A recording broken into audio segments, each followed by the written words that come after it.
आबकारी नीति मामले में फंसे दिल्ली के मुख्यमंत्री अरविंद केजरीवाल को गुरुवार की रात गिरफ्तार किया गया। बीती शाम 7 बजे ईडी के अधिकारी दिल्ली के सीएम के आवास पर पहुंचे थे। उन्होंने करीब 2 घंटे तक केजरीवाल से पूछताछ की। इस दौरान उनसे 1 दर्जन से भी ज्यादा सवाल पूछे गए। इनमें से कुछ सवाल ऐसे थे जिनके जवाब केजरीवाल नहीं दे पाए। इसके बाद उनकी गिरफ्तारी की गई। केजरीवाल को ईडी हेडक्वार्टर ले जाया गया, जहां उन्होंने रात बिताई।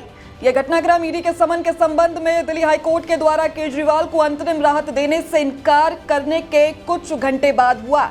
केजरीवाल को आज यानी शुक्रवार को स्पेशल पीएमएलए कोर्ट में पेश किया जाएगा और ईडी पूछताछ के लिए उनकी हिरासत की मांग करेगी।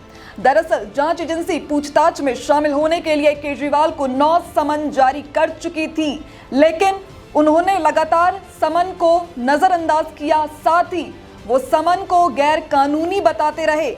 2 घंटे की पूछताछ में ऐसे कौन से सवाल थे जिनकी वजह से केजरीवाल को गिरफ्तार किया गया, चलिए जानते हैं।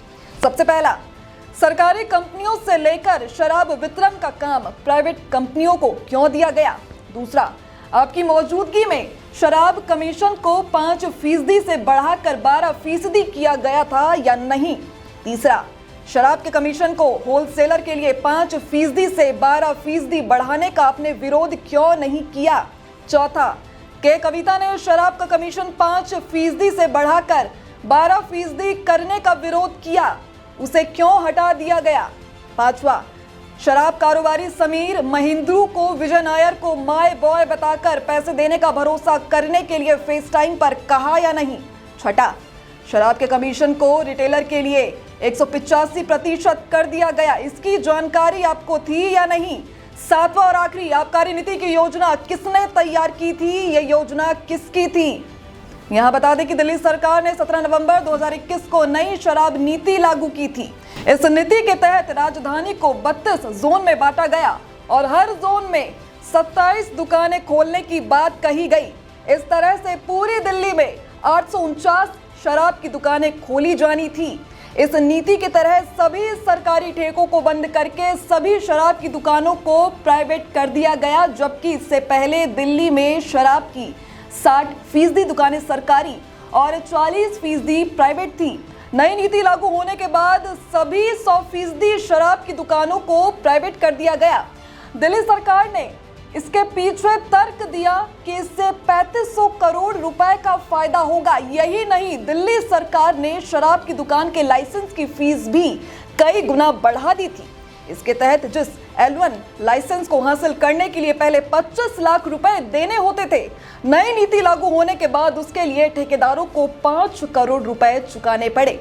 इसी तरह अन्य कैटेगरी के लाइसेंस की फीस भी जरूरत से ज्यादा बढ़ा दी गई। सरकार पर आरोप लगा कि सरकार की नई नीति से राजस्व में भारी कमी हुई। पहले जहां 750 ml की एक शराब की बोतल 530 रुपए में मिलती थी, उसे बोतल पर रिटेल कारोबारी को 33.35 रुपए का मुनाफा होता था, जबकि 223.89 रुपए उत्पाद करके और 106 रुपए वैट के रूप में सरकार को मिलता था। इस हिसाब से सरकार को हर एक बोतल पर 329.89 रुपए का फायदा होता था। सरकार की नई नीति आने के बाद 750 ml की बोतल का दाम 530 रुपए से बढ़ाकर 560 रुपए कर दिया गया। इससे रिटेल कारोबारी का मुनाफा 33.35 से बढ़कर सीधे 363.27 रुपए पहुंच गया। यानी रिटेल कारोबारियों को सीधे 10 गुना का फायदा होने लगा। वहीं सरकार को मिलने वाला 329.89 रुपए का फायदा घटकर 3.78 पैसे रह गया। इसमें 1.88 रुपए उत्पाद शुल्क और 1.90 रुपए वैट शामिल है। दिल्ली के मुख्यमंत्री अरविंद केजरीवाल को ईडी ने पिछले साल 2 नवंबर को पहला समन भेजा था। ये summon prevention of money laundering act के तहत जारी किया गया था। ईडी की ओर से जारी चार्जशीट में आरोप है कि जब एक्साइज पॉलिसी 2021 और 22 तैयार की जा रही थी, उस वक्त केजरीवाल आरोपियों के संपर्क में थे।